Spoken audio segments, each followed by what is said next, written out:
Let's bring in Carolyn Levitt, the White House press secretary, to dig more into this and other issues. Carolyn, it's great to see you. It's good to have our own private briefing today. It's great to see you, too. Thanks for having me, guys. So the Democrats are really screaming from the rooftops about DOGE, all centered around Elon Musk and USAID. Here's just a little bit of what they've been doing in the past few days. First and foremost, Elon Musk. This is a dictatorship in the making. We're not going to have apartheid in America anymore. So here's the interesting thing. A Reuters Ipsos poll that was done right after the USAID news broke found that 56% of people would like to see all foreign assistance programs suspended, which is leading a lot of people to say that the Democrats have picked a very weird hill to die on. That's because there's no other hill to die on, because President Trump continues to deliver on the promises that he made to the American people on the campaign trail, and going through the federal government line by line and making this government more efficient is one of those priorities and one of those promises that President Trump made. And as you just cited, John, 56% of Americans support freezing foreign aid. And I read a fascinating article in the Washington Post today. They interviewed voters in Pennsylvania, and all of them said that they support President Trump and Elon Musk's efforts to make this government more efficient. What President Trump and Elon Musk and this entire administration is trying to do is make our bloated bureaucracy here in Washington run like a profitable business. And every agency has been tasked with going line by line and ensuring that the American taxpayers' money is aligned with the American people's interests. It's a common sense solution to fixing a decades-old problem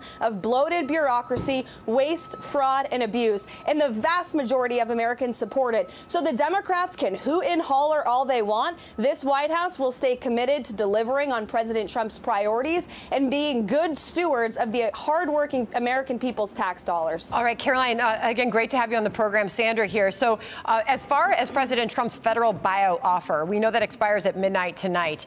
The latest we've heard is that 40,000 staff have agreed to leave. Before I get to my question, is that still about the number right now, 40,000?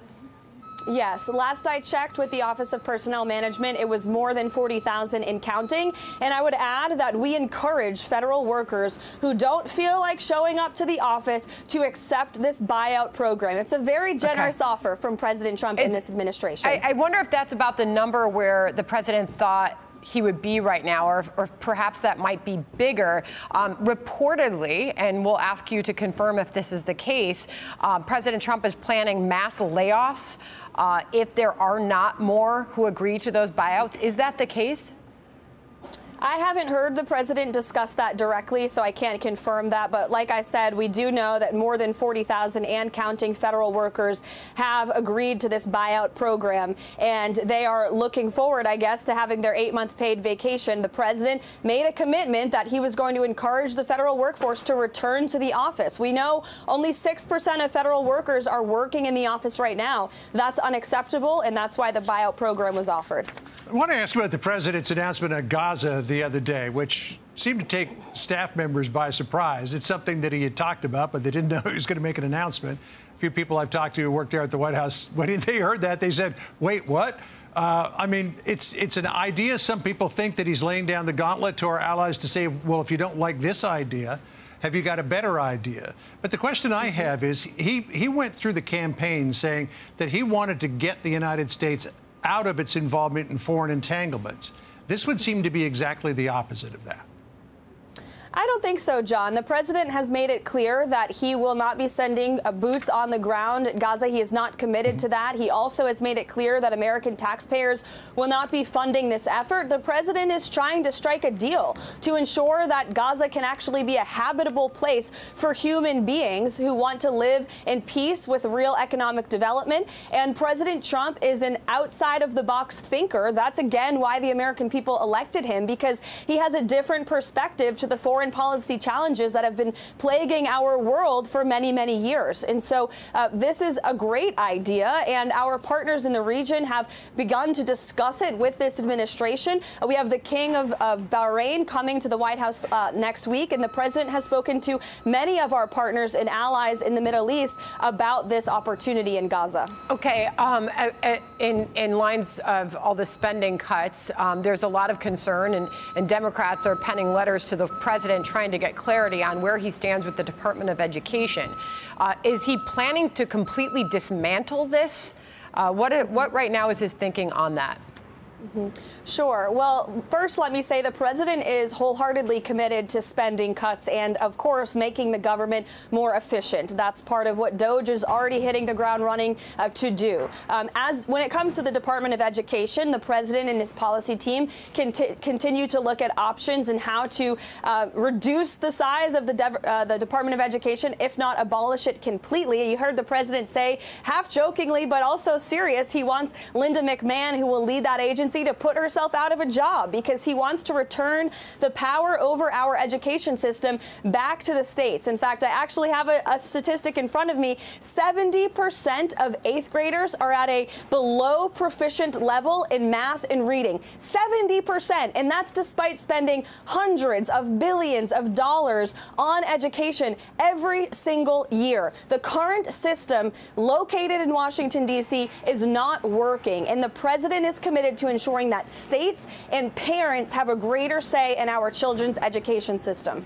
Yeah, I mean, the state of education in America, for the most part, is scandalous. There's no doubt about that. I wanted to ask you about the executive order that the president signed yesterday in what was a brilliant moment of stagecraft at the White House, surrounded by all those young female athletes, as the president codified in an executive order the fact that transgender athletes have to stay out of women's sports.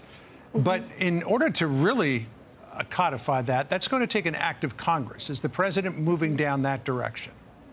Well, we expect Congress to act on this, and if Congress puts a bill on this topic before President Trump's desk that makes sense and is good law, then the president is committed to signing legislation that supports the executive action he has already taken. And I will just say it was a glorious moment at the White House yesterday afternoon to see these female athletes who have worked so hard and have spoken up so courageously about the injustices that they have faced on the sports field. And as a former college softball player myself, it was incredibly special to see the president make the dreams of millions of female athletes across the country true. And we had a big win following President Trump's executive order. Within hours, the NCAA announced that they will be following with the president's federal policy. And by the way, we expect the Olympic Committee to do the same. 2028, the Olympics will be returning to the United States of America, and how wonderful it will be for women across the world to see the U.S. lead on this incredibly important and common sense issue. Caroline, I want to finish by asking you about the number of deportations we've seen so far. Perhaps this is the most public action for the American people that they've seen under this new presidency. Is the president happy, content with the number of deportations we've seen so far? There's reports that those numbers have not reached the heights he was hoping.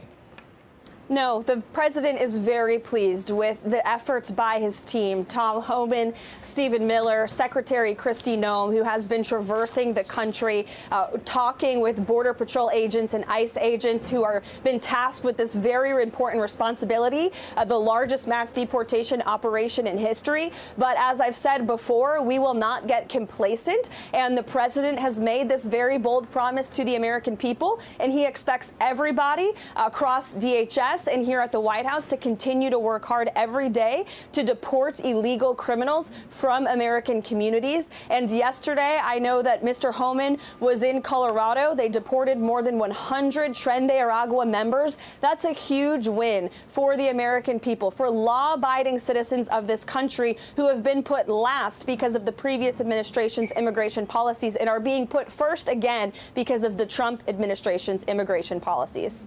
Carolyn, thank you for coming on and spending time with us today. It almost feels like I'm back in the front row in the briefing room.